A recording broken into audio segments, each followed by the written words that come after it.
할렐루야. 우리 서로 인사하실까요? 반갑습니다. 잘 오셨습니다. 우리는 일생을 사는 동안에 몇 번씩의 심각한 위기를 만납니다. 네, 이런 위기를 만날 때에 어떻게 이 위기를 극복할 것인가의 문제는 우리 삶에 얼마나 중요한지 잘 모릅니다. 잘못 다루었을 때에 또 삶이 많이 어려워지고 또 잘 다뤘을 때에 오히려 더 삶에 좋은 기회가 되기 때문에 참 이 문제를 어떻게 다뤄야 될지 지혜가 필요합니다. 오늘 본문의 유대왕 히스기야 왕은 위기를 만날 때에 어떻게 해야 되는지에 대한 커다란 교훈을 우리에게 보여줍니다. 히스기야 왕은 위기를 극복하는 신앙인의 모습을 우리에게 보여주어서 승리하는 법을 제시하고 있습니다. 아수르 제국 군대의 위협을 유다와 히스기야 왕이 받았습니다. 아수르의 강력한 군대의 침입은 절박한 위기였습니다. 이 위기는 전쟁이기 때문에 한두 사람이 죽는 것이 아니죠. 수많은 사람들이 죽고 그리고 나라가 망하고 그런 국가적인 위기의 문제이기 때문에 참 이런 위기를 맞이해서 히스기야 왕은 그 위기를 해결하려고 비상한 태도를 취했는데 오늘 아침에 세 가지 정도를 생각하기를 원합니다. 히스기야 왕은 먼저 회개를 했습니다. 위기를 극복하는 신앙인의 첫 모습은 하나님께 자신의 죄를 회개하는 것입니다. 히스기야는 먼저 자신의 죄를 회개했습니다. 오늘 1절의 말씀을 보니까 그가 옷을 찢고 굵은 베옷을 입었다 그랬습니다.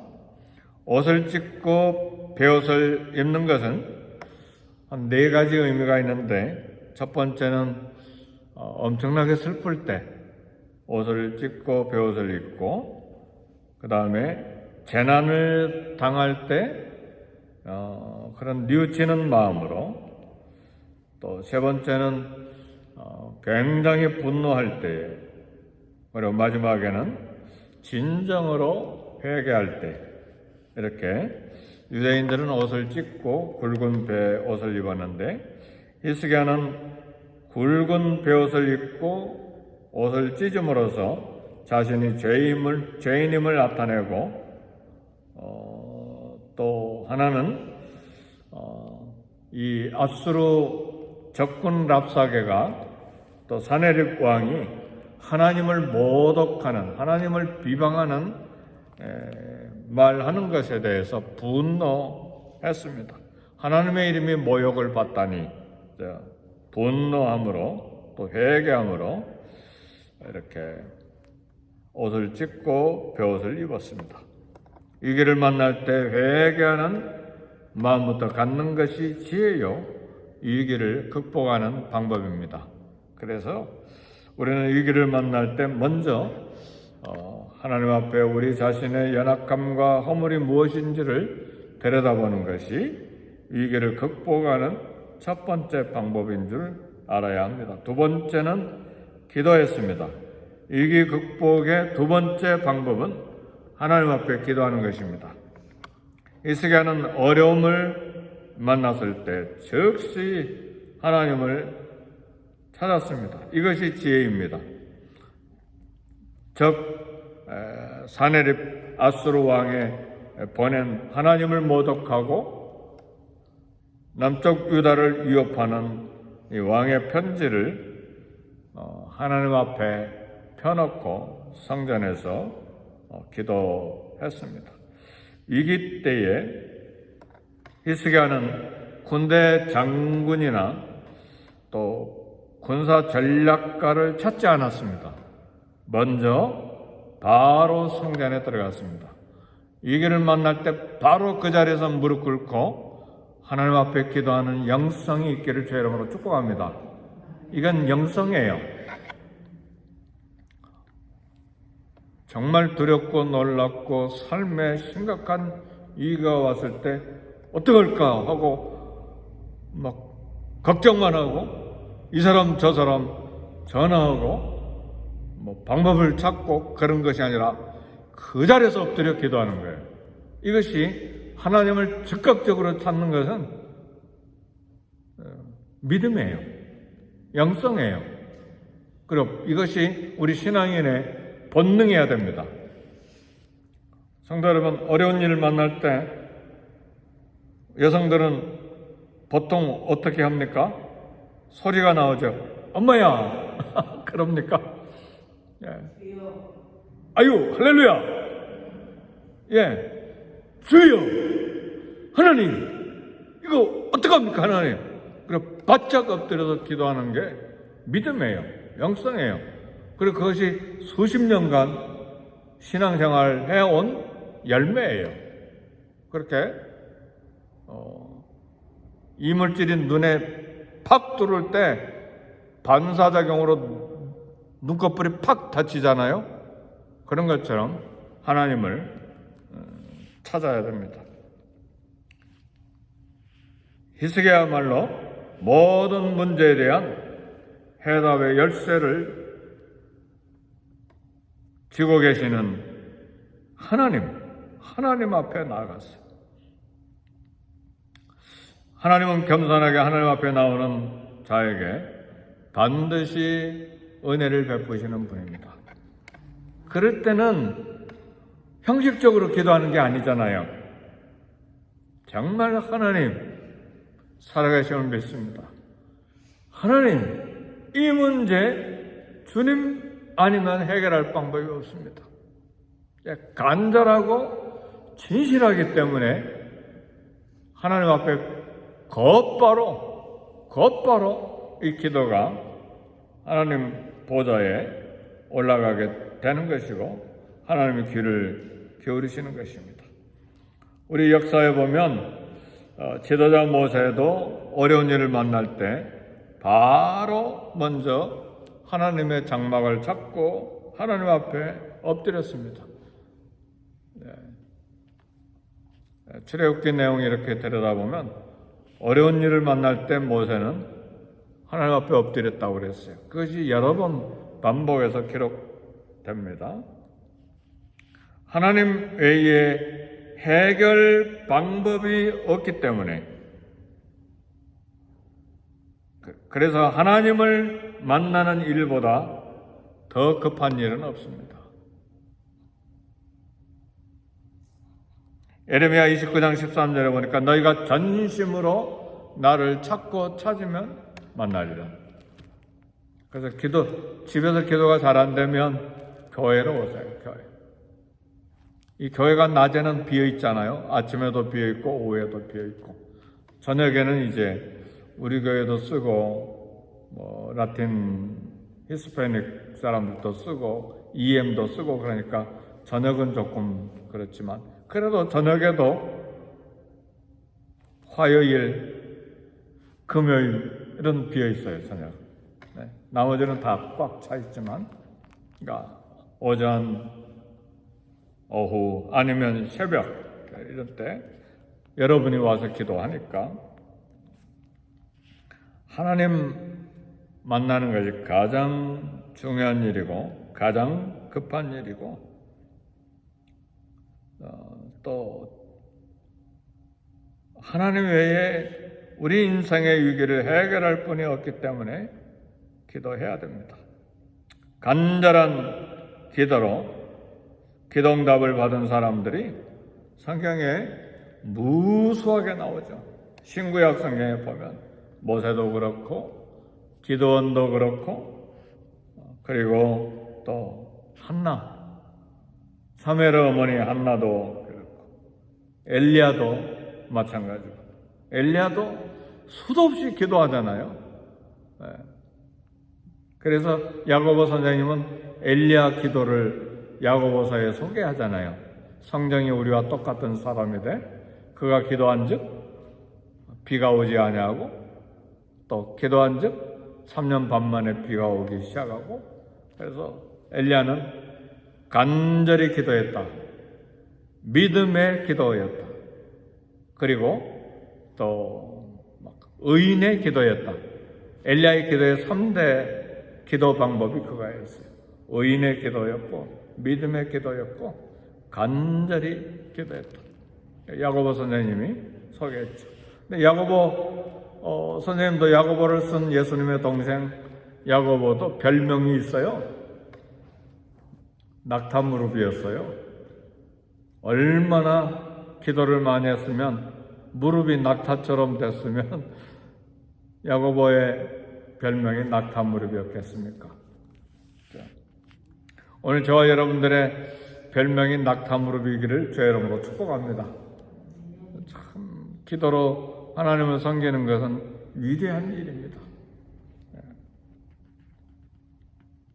다윗도 마찬가지고, 신약의 예수님을 찾은 수많은 사람들, 초대교회의 모든 성도들, 그리고 우리 한국 믿음의 성도들도 끊임없이 하나님을 찾아 부르짖었어요. 여전히 오늘날도 옛날보다는 좀 약해졌지만 한국 교회들이 하나님 앞에 부르짖고 기도합니다. 세계가 참 요동치잖아요. 러시아 우크라이나 전쟁뿐만 아니라 지금 이스라엘도 가자 지구에서 전쟁하고 헤즈볼라하고 레바논하고 전쟁하더니 이제는 그 큰 나라 이스라엘에서 이란까지가 거리 나라가 그 중간에 다른 나라들이 있어서 1600km나 떨어져 있어요. 그러니까 전쟁하겠다고 지금 준비하는데 막 비행기들이 오고 가고 미사일들이 오고 가고 전쟁이 일어나면 그렇게 될 텐데 전 세계가 요동하죠. 막 가스값도 요동할 것이고 참 이때 우리는 미국에 사니까 안전하다 그러면 안 돼요. 위에서 중보기도 해야 됩니다. 벌써 수백만 명이 전쟁 때문에 막 이동하고 있고 수많은 사람들이 죽고 있잖아요. 기도할 때입니다. 마지막에 히스기야는 하나님의 사람에게 기도를 부탁했습니다. 위기 때에 히스기야는 성전 기도를 했을 뿐만 아니라 선지자 이사야에게 사람을 보내서 중보 기도를 요청했습니다. 우리도 어려운 위기 때에 믿음의 사람, 성숙한 신앙인, 기도하는 사람에게 기도를 부탁하는 것이 중요합니다. 결과 열왕기하 19장 35절에 보니까 하나님의 초자연적인 간섭이 나타나는데 아수르 군대가 밤 사이에 다 송장이 되었다고 그랬습니다. 우리 35절 다 같이 읽어볼까요? 19장 열왕기하 19장 35절 우리 같이 합독합시다. 시작. 이 밤에 여호와의 사자가 나와서 아수르 진영에서 군사 18만 5천 명을 친지라. 아침에 일찍이 일어나 보니 다 성장이 되었다. 하나님의 비상한 방법이죠. 사랑하는 성도 여러분, 하나님이 일을 처리하실 때에 이렇게 순서적으로 합리적으로 처리하는 것도 있지만 하룻밤 사이에 18만 5천 명의 군대가 성장이 되는 것은 하나님의 비상한 방법입니다. 전염병이 갑자기 그 밤에 급성 전염병이 생겼는지 아니면 어떤 공격을 받았는지 잘 모르지만 하나님의 방법으로 성장이 된 거예요. 그리고 아수르 왕은 어떻게 됐습니까? 37절에 보니까 그가 신전에서 이렇게 제사 드릴 때에 그 아들들이 그를 죽였습니다. 이것이 히스기야의 기도의 응답이고 이사야 선지자의 기도의 응답입니다. 문제가 사라지게 된 것입니다. 위협했던 위기가 해결된 것입니다. 국가의 위기가 해결된 것입니다. 개인의 위기가 해결되고 국가의 위기가 해결된 것입니다. 사는 날 동안 모든 위기 그리고 모든 일상에서 하나님만 의지하고 그분의 말씀을 신뢰하는 우리의 믿음이 있어야 합니다. 다급하고 괴로울 때 기도할 수 있는 것이 감사해야 됩니다. 위기 때 하나님을 찾을 수 있는 믿음이 있는 걸 하나님께 감사해야 합니다. 그리고 하나님의 이름이 모욕당한 것, 슬퍼하여 기도하는 것도 하나님의 이름의 명예를 위해서 기도하는 그런 믿음의 기도입니다. 힘없고 고통이 있어도 기도할 수 있다면 그것은 소망입니다. 소망이 있어요. 그래서 기도의 마음, 기도할 동역자 있는 것이 성도들에게 큰 복입니다. 오늘 기도하는 믿음 주셔서 이 새벽에 주님 앞에 나온 이 모든 것 하나님의 은혜입니다. 우리 다 같이 기도하겠습니다. 먼저 기도할 때 하나님 내 마음에 성령 하나님으로 채워주세요. 하나님 내 마음에 기도할 간절한 마음을 주시옵소서. 살아계신 하나님, 신실하신 하나님, 내 기도를 들으시는 하나님, 성령의 충만함을 주셔서 간절하게 기도하되 나와 가정과 자녀들과 우리 교회를 위해서 그리고 이 땅 나라와 정세를 위해서 부족한 담임 목사를 위해서 우리 다 같이 간절히 하나님 앞에 기도하겠습니다.